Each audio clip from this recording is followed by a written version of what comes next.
welcome back to the Comprehensive Psy-Frame Guide. This is Benji, and today we're going to take a look at my hybrid build, which is the Red Dragon Archfiend Shiranui Psy-Frames. And I've currently organized the deck by part of it, I guess. I can sort it in a minute, but so this is the deck sorted. If you want to see if you have all the cards in your YGeoPro correctly, or if you, for explanation purposes, this is the order I'm going to keep them in. Let me run down the deck list. The Psy-Frame engine is double driver, triple delta, triple gamma, double beta, triple alpha. And the theory on double driver is this is a 60 card deck, you will not draw them. Additionally, since the majority of the deck is not a Psy-Frame deck, you don't really intend on resolving more than 2 negates before you start making plays with the zombie engine.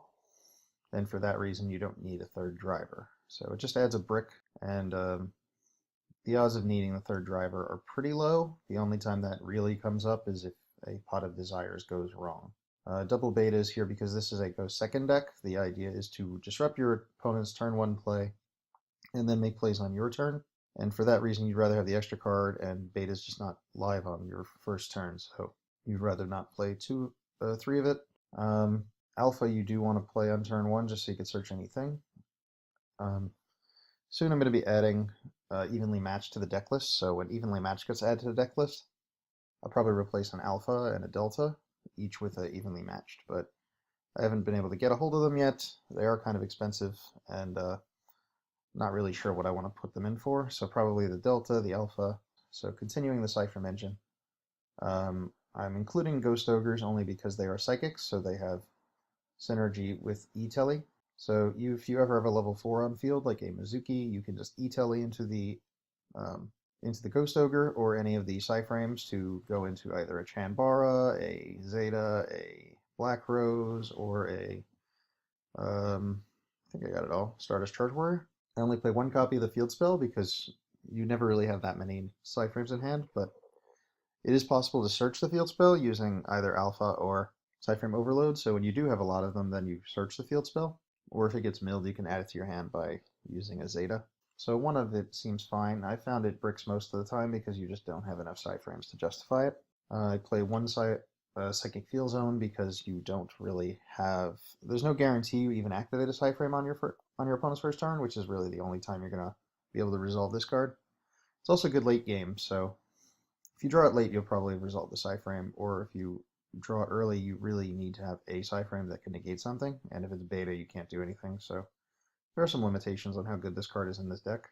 I play 2 Foolish Burial Belongings, or goods, and they are used just to send overloads to the graveyard so you can search cards. Triple Overload, and 1 Breakthrough Skill is another sendable trap for the for Foolish Burial Goods, and that's just to give you more options as to what you can do with it. I think I've only done that once. I don't really do that very often, but I do find Breakthrough Skill to be a surprisingly useful card. It's nice for certain matchups.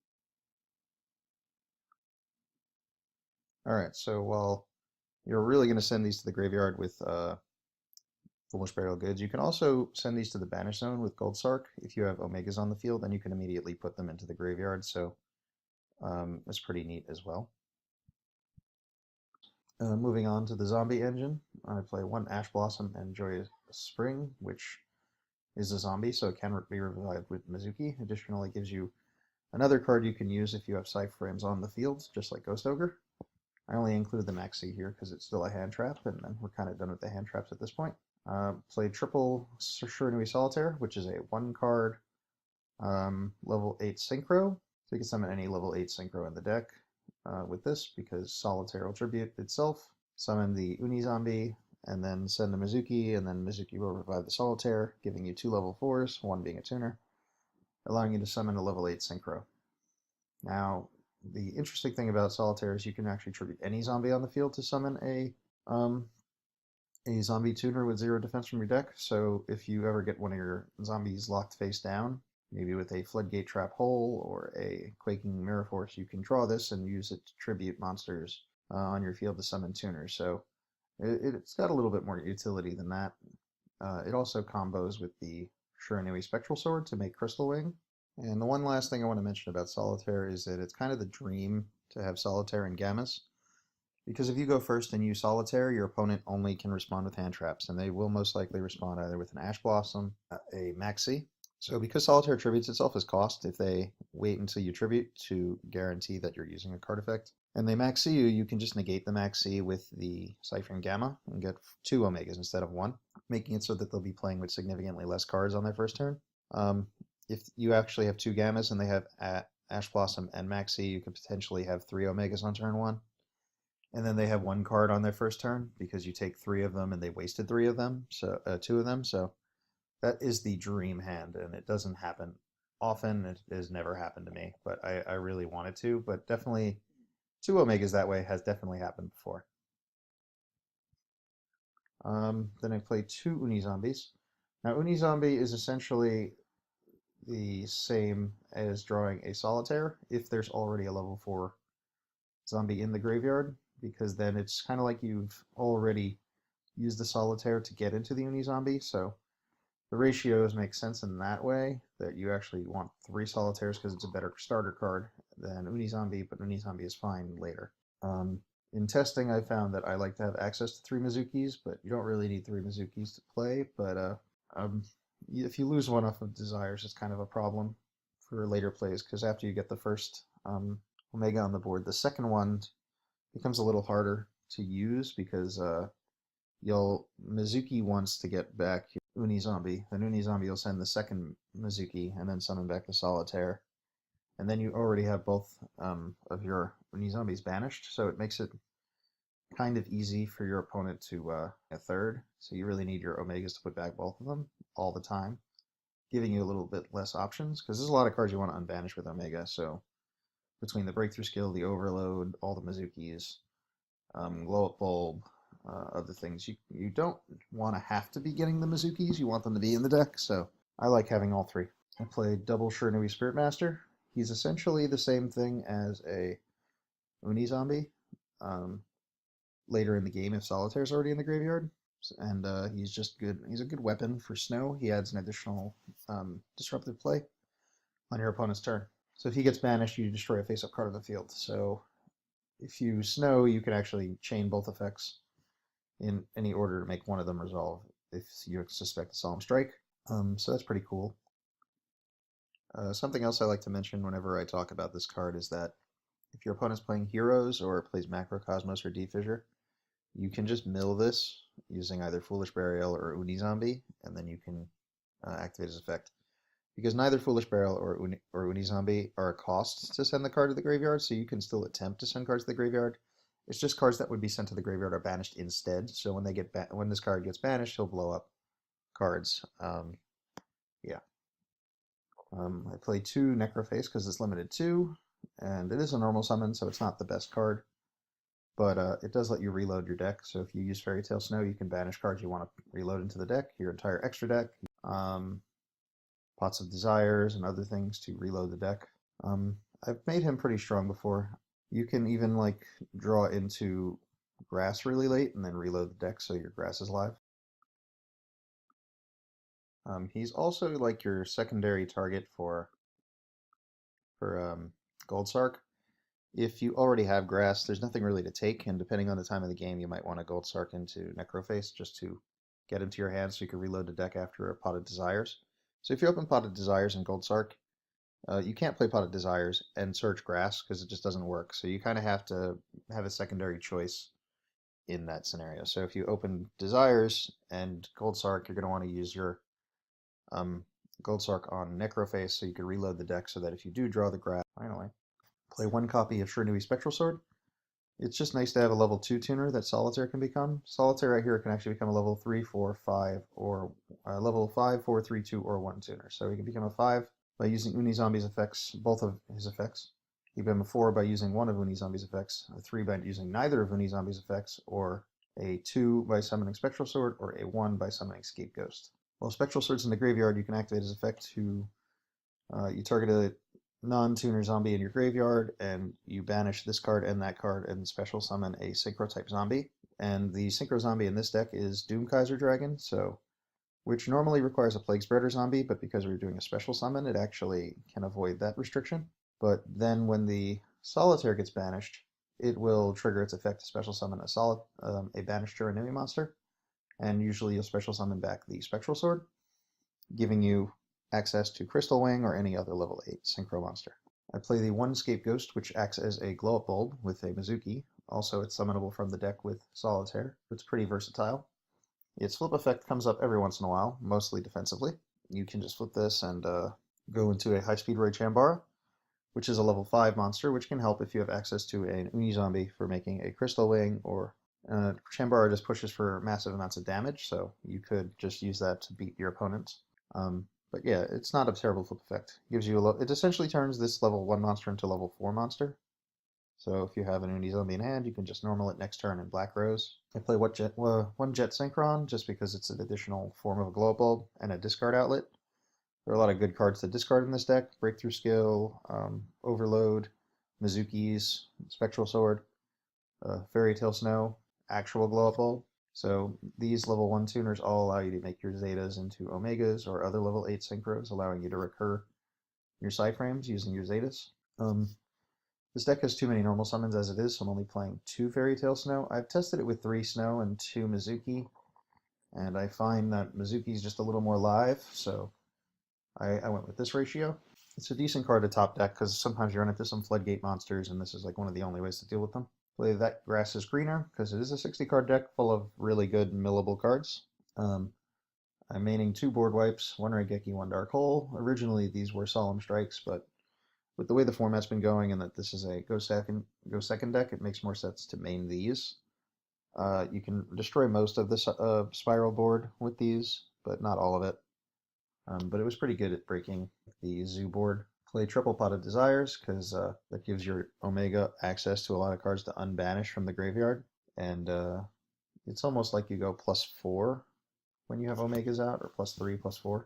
Besides drawing 2 cards, you gain access to cards that you couldn't get to. So if you Desires and banish your Overload, you have access to Overload. If you mill the glow bulb that way, you can get that, the Snow. I was playing this deck with Desires before the release of Grass, so it was always just a way to get access to Stow. I played triple Gold Sarcophagus. Gold Sarc is interesting in this deck. It actually has quite a bit of use.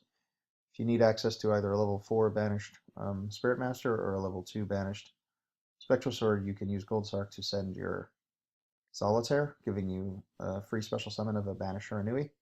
You could also use it to banish the Spirit Master, allowing you to pop a face-up card. And because of this deck is defensive with all the Psy-Frames, you can actually use it just to add that Grass Looks Greener to your hand. If you have Gold Sarc and Alpha, you essentially have access to Grass because your opponent has to get through the Alpha and the Driver, which gets summoned when they try to go for game, and then you search Beta, preventing them from killing you next turn. So Alpha and Gold Sarc is essentially Grass. Foolish Burial has a lot of excellent targets. You can send Snow, you can send Bulb, Mizuki, Spectral Sword, lots of good stuff. Triple Twin Twister, because there's a lot of good discards in here. You also want to have access to Spell and Trap Destruction in a 60 card deck, because if you just don't play any, you're just going to lose to back row. So you need to have access. So between Twin Twister and Overload, that's all of your back row removal. Play 1 copy of Burial because Burial is only good with the Mizukis, so you kind of want to get to them later in the game. Although Burial does give you the option to play your Spectral Sword on turn 1, which is kind of goofy. You banish the Spectral Sword with Gold Sarc, and then you return it to the graveyard with Burial, allowing you to use it that turn, because being returned to the graveyard is not being sent to the graveyard, so if you return Spectral Sword to the graveyard with Burial, you can activate it on the first turn. And then this is a Psy-Frame deck. You don't really keep a board, so I do play 2 Drowning Mirror Force. Let me mention a few more combos that you can do with the main deck, and then I'll move down to the side deck. Snow will actually allow you to make your Psychic Field Zone live. You can banish 1 Psychic and 1 Psychic Tuner and your Driver, allowing you to make either Zeta or Omega. So that's one combo that's worth mentioning. Trying to think what else combos main deck. If you have Psy-Frame Circuit on the field and you have a Zeta on the field, you can attack your opponent with Zeta, activate E-Tele into Alpha or Beta, which will trigger the field spell, allowing you to Synchro Summon during the battle phase. Then you can make either Scarlight or Omega, and you can attack your opponent with that as well, because it is in the battle phase, and you haven't left the battle phase. Other combos. I think that wraps up most of the combos in the deck. Some things are just kind of like learn on the fly. Oh, if you ever draw Max C, you can use Max C as a level 2 non-tuner to go with the Uni Zombie, use both of its effects, and make Black Rose. Alright, let's go into the extra deck. I put them in order of summoning, like how often you summon these cards versus what they are and how good they are. So you almost always go into Omegas just so you can clear your extra zone. Play 3 of those. I play 2 Zetas because if you do have Psy-Frame Circuit on the field, you want to have 2 level 7s you can go into that aren't Black Rose because you don't always want to Black Rose your opponent. You do, but you don't always want to do it at that time, so a second level 7 is useful. Although this is questionable, it doesn't happen often enough where you need the second Zeta. So the second Zeta might be replaced with a Decode Talker, because every once in a while you just have like a full board of monsters and having access to a Link monster might make it a little easier to work with. But you don't really need one because you do clear the extra zone with most of these monsters. The Zetas leave the extra zone, the Omega leaves the extra zone. Black Rose doesn't care about the extra zone, he just blows up the board. Tips for Black Rose, he must be summoned during Chain Link 1 if you want to be able to activate his effect to destroy the board. Otherwise he misses timing. Archfiend Zombie Skull will allow you to attack for game against cards that you would normally be stopped by, so if you expect a Mirror Force, you could just summon this and attack, or if your opponent has like a Masterpiece, you can use this to avoid your monsters being popped. So you can use this and Spectral Sword to get into Crystal Wing without getting killed. I play 1 copy of Shogun Saga, which you summon either directly by using the Zombie Skull and the Spectral Sword, which would then allow you to pump him up by another 25, making him 55, allowing you to get over any monster that is most likely going to be played in the game, except for Crystal Wing, so it's pretty cool. His other effect is not really relevant, but he banishes a monster when he's summoned to increase his attack by the banished zombie's attack. So you can do 25 for this and make him 55. Usually you can do the Spirit Master and give him 45, but pop a card on the field, which is pretty cool. You can also summon him by having this in the graveyard with the Spectral Sword, and those two are usually in the graveyard at the same time because you first use the original play to summon this and make your Crystal Wing or Omega, and then he goes back to the graveyard. Next turn you can just use that effect again if they clear your board. Let's just take a quick peek at what Shogun Saga's other effect is. I know it doesn't come up so often. If this card on the field is destroyed by battle or card effect and sent to the graveyard, you can target one of your banished zombie type monsters with 0 defense and return it to the graveyard. So that's mediocre. You could put back the Spectral Sword or the Solitaire for a follow-up play. It does suggest that if this card would die, you might be able to apply the Shogun Saga and the Spectral Sword to make a Sun Saga, which I've only tested in the deck once. I've never summoned a Shiranui Sun Saga. Let me pull it up here, see if it's worth playing. Level 10 Zombie Synchro. If this card special summon, you can return any number of zombie type synchro monsters that are banished or in your graveyard to your extra deck. So you can reload the Doom Kaiser Shogun Saga. Then you can destroy cards your opponent controls equal to the number of cards returned. So this card can be used just to nuke the board. So it's kind of like a Black Rose, but it's kind of a very situational Black Rose. You really need to have access to certain cards to play it. If a zombie you control would be destroyed by battle or card effect, you can banish 1 Shiranui monster from your graveyard instead. So he's Return of the Dragon Lords for zombies, but I mean he's really hard to summon to begin with. So I would consider playing it over the Zeta, but I probably wouldn't play it over a Decode Talker. So there's some thoughts to be put in there. So yeah, these come up a lot. This comes up because you can go into this or this. Crystal Wing is then the next most commonly summoned monster. One of the cool combos you can actually do with the Crystal Wing, it just comes to mind, is your Uni Zombie is a level modulator. So if you have your opponent having level 5 monsters, you can actually modulate their level to level 5, and then your Crystal Wing can attack over them for 3,000. Crystal Wing's just good if you need to make sure you have monster negation when you're going for game. Every once in a while you get stuck with with level 6 on the field, and the best card to use with that is Stardust Charge Warrior, draw a card. That usually happens with Mizuki and Spectral Sword, or Mizuki and Glow Up Bulb.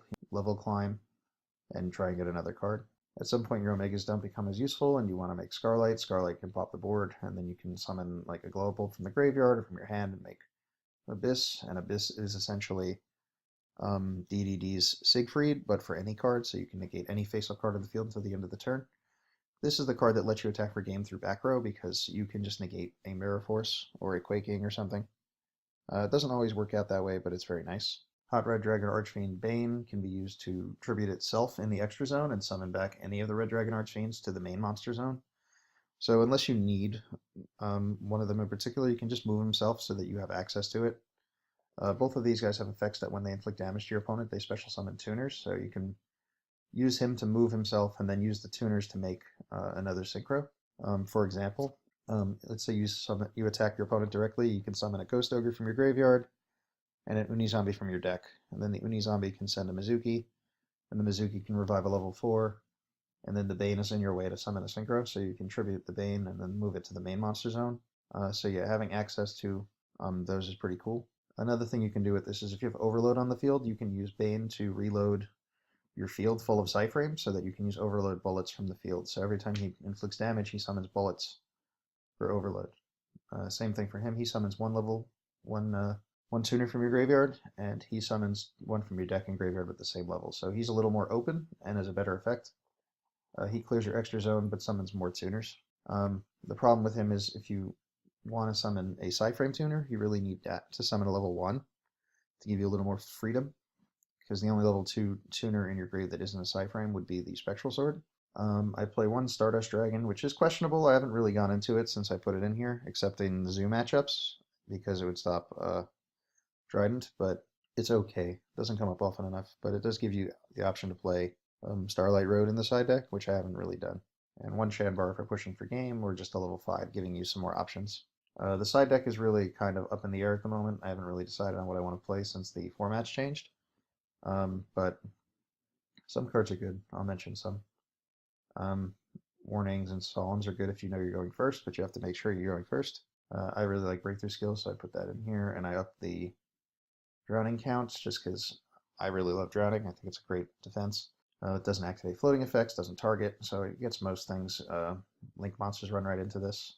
Fiend Comedian is pretty cool. You flip a coin, you call it. If you call it right, you banish your opponent's graveyard. If you call it wrong, you mill cards equal to the number of cards in their graveyard. So most people's graveyards are pretty useful to them nowadays. So either one of these is useful for you. If you mill a good card, then you're good. If you banish their graveyard, then you're good. So I like this. It's kind of a win-win.